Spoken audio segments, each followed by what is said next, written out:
Welcome to Decker Tech. I'm Aaron Decker, and today we're doing Pick of the Draw, where we make our own luck. Because it turns out luck of the draw is a funny thing when you're crafting your own deck. This is all about card evaluation. I'm going to spend roughly 10 minutes here just going through, going to pick some random cards. I'm going to tell you which ones I pick and why, and just go from there. Because card evaluation is easily the most requested and most important part of any sort of deck builder, and it is a big topic. So much goes into it. It cannot span one episode. Like, there's so much going on. We're just gonna see where the winds take us, where the packs take us. And in the case of Across the Obelisk, your random packs are either to be combat rewards or Divinations in Town, which are basically combat rewards. So we're gonna do some of those and talk about it. In this team comp, Magnus is my tank, because these are important things to know the goal of your deck. Magnus is my tank. Gustav is my support, doing speed manipulation and sharp to Thools. Reginald is my healer, and Thools is my damage dealer, going a sharp build where he's going to double dip in both slashing and piercing. So just things that point out to me first, Ambidextrous. We got a pretty high rarity card, and it's very good. The reason it pulls out to me is because this says duplicate a card and play it for cheaper. So when we're talking about card evaluation, cards all have prices. Every card has a price to draw it, which we only get to draw 5 cards a turn in Across the Obelisk. So every card has to, kind of match the equivalent of, has to be good enough to play on its own and or replace itself. In the case of Ambidextrous, this says turn my best melee attack into a cheaper version of it, because I pay 1 energy, that's the cost of playing this card, and I get back another card that costs 2 less than its original cost. So as long as I'm copying a card that costs at least 1 energy, this card costs me 0 energy, and it replaces itself with another card to use. So the cost of this card is neutral, or I'm gaining energy, I'm gaining a resource. And gaining a resource is a pretty big deal. And so with Ambidextrous, as long as I have a decent amount of melee attacks in my deck, and there are cards I want to play, this will always be good for me. Not to mention, if I upgrade it later, I'm not going to pay to upgrade it here in the starting town. But if I upgrade it later, it gets even better. 0 to 3, until discarded. So remember, this does make a permanent copy of the card. So even though, so the turn we play it, I'm getting a cost reduction, and on future turns I just have a second copy of that card in my deck, which hopefully I'm playing cards in my deck that I want more copies of. And then of course the yellow version says permanent reduction of the card, so if I want to play that card multiple times in a combat. So the reason this is a great card, like I said, is because it's replacing itself. Like it's always going to be, so floors and ceilings. The floor of this card is, if I have no melee attacks in my hand, this is a worthless card. But if I have no melee attacks in my hand, then Thools has already failed in some reason. So this is only a worthless card when Thools is having a worthless turn, right? Like, if I had 5 Ambidextrous in my deck and I draw 5, yes, that's a bad problem. But we're not to that point. This is my first copy of it. Because odds are I'm going to be cutting some of these small weapons. I'm adding more melee attacks, and this just becomes a 1-cost dual strike. So this is an automatic pickup for that reason. I belabored that a little much. We'll try to move on to other topics. We only got like 6 minutes left. Reginald, he is our healer. So looking at all these cards, I'm not even gonna consider them, because they're not doing my main strategy. And the thing with main strategy here is Reggie, I'm going to be cutting all these attacks out of his deck, and he's just going to be focusing on keeping my team alive. And none of these cards help keep my team alive. And if they didn't, and the only reason I would pick them up is if they weren't costing me any resources.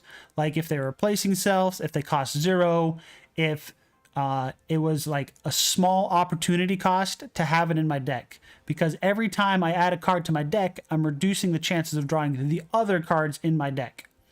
So once I replace all of these with heals of sorts, then any non-heal I add to the deck reduces the chance of me drawing them for Reggie. And if their turn comes by, healing is not an effect you want to leave to chance. So on Reginald, I want his goal every turn to be draw 2 or 3 heals that I can play and make sure the team is topped off. Preferably, actually, the main goal of Reginald is to get Bless on Thools. That's, like, I guess his main objective is keep the team alive. His secondary objective is get Bless to Thools. And none of this increases the Thools damage. If anything did, it would be Ruin Bolt.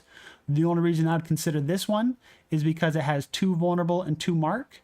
Unfortunately, Reginald and the way the game works, he doesn't have any perks that are going to be upgrading these curses. He doesn't have any way to reduce this cost because 3 energy means he's taking his whole turn to do this. In Across the Obelisk, since you gain 3 energy a turn, you basically can fraction that out to these effects. So Ambidextrous costs me a third of a turn. Ruin Bolt costs me a whole turn. Infuriate costs me a whole turn. Unless you have ways to reduce that. And for Reginald, his talents and traits here say he can reduce healing spells. So those are the cards that have healing spell as their tag are the only ones I could reduce the effect. Now, if I was playing a DPS Reggie, this Divine Ire might come into consideration because it says Holy Spell, and the DPS version of Reginald says Holy Spells can cost 1 less, or it can trigger effects and can eventually trigger cost reductions. So the thing is, let's just talk about DPS Reggie here. Remember, Healing Reggie says I get rebates. I play a healing spell, I get energy back. Chastise says I play a holy spell, I get another holy spell. I don't get any energy back. Reverberation says I play a holy spell, I reduce a cost of another holy spell. So I'm not getting rebates, I'm not reducing the cost. So with Reginald, you actually want low cost holy spells up front because I'm not getting a rebate for them. I'm just getting an effect for casting them. So I want to be casting holy spells, but I don't necessarily want to be spending my whole turn casting a holy spell. Because 3 energy, if I spend 3 energy on a Divine Ire, that means I can't play any of these other 1-cost spells. So the reason Reginald goes all these 0 cost, you go to 0 cost flashes and like 2 or 3 cost holy smites, is because you're trying to fit as many holy spells into his turn as possible. And when I start throwing in these more 3-cost holy spells, that causes more issues, right? I'm going to struggle to play an effective turn when I have all my resources allocated here, because that means I won't be able to play these other holy spells that are going to make the cut. I think next time in future series I might start with a better crafted deck, but this is just the basic decks. I started with their standard decks. So in this case, Healer Reggie gets nothing because I don't want to waste energy on things that aren't healing or buffing Thools. Frog Boy here, Gustav. He is trying to buff Thools and speed up the team and or slow down enemies. The only thing that could be doing that here is Tune-Up, which would be if I wanted to find a song. If I were to use Tune-Up, remember the cost of this card is I drew it, but it's going to replace itself with a song, except for in the case of the white version, it puts the song card back on top of your deck. So the white version, I'm down a card playing it. So just for strict evaluation, if I were to use Tune-Up, I am not going to use this version because I'm losing a card to play it, and I'm spending an energy. So I'm losing 2 resources to do nothing.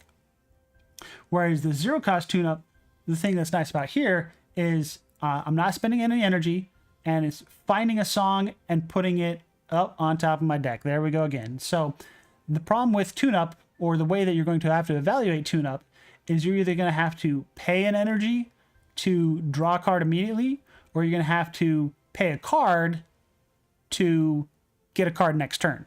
Or in the case of Gustav, you might have options to some card draw. So you really gotta, this card, the way I'd evaluate it is, do I really need to guarantee a card to the top of my deck?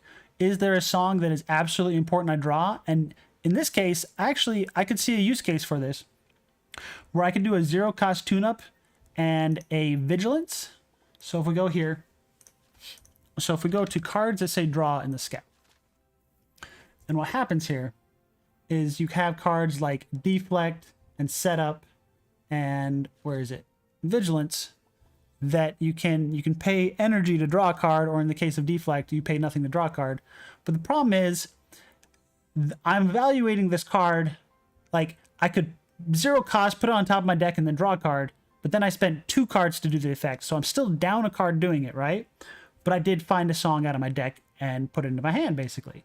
So the problem when you start having to do these 2-piece combos is then this card only becomes useful or effective when I have the other card in my hand at the same time. And if you start doing statistical math and probabilities, The chances of having 2 cards out of 15 in your hand when you draw 5 is somewhere in the neighborhood of, I don't know, 20 to 40%, give or take.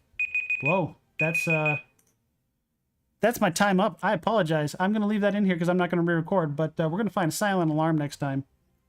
But it is, when you put these 2-card combos together, bad things start happening, and it becomes a, I'm spending extra cards and resources that do an effect that I could just do with a single card.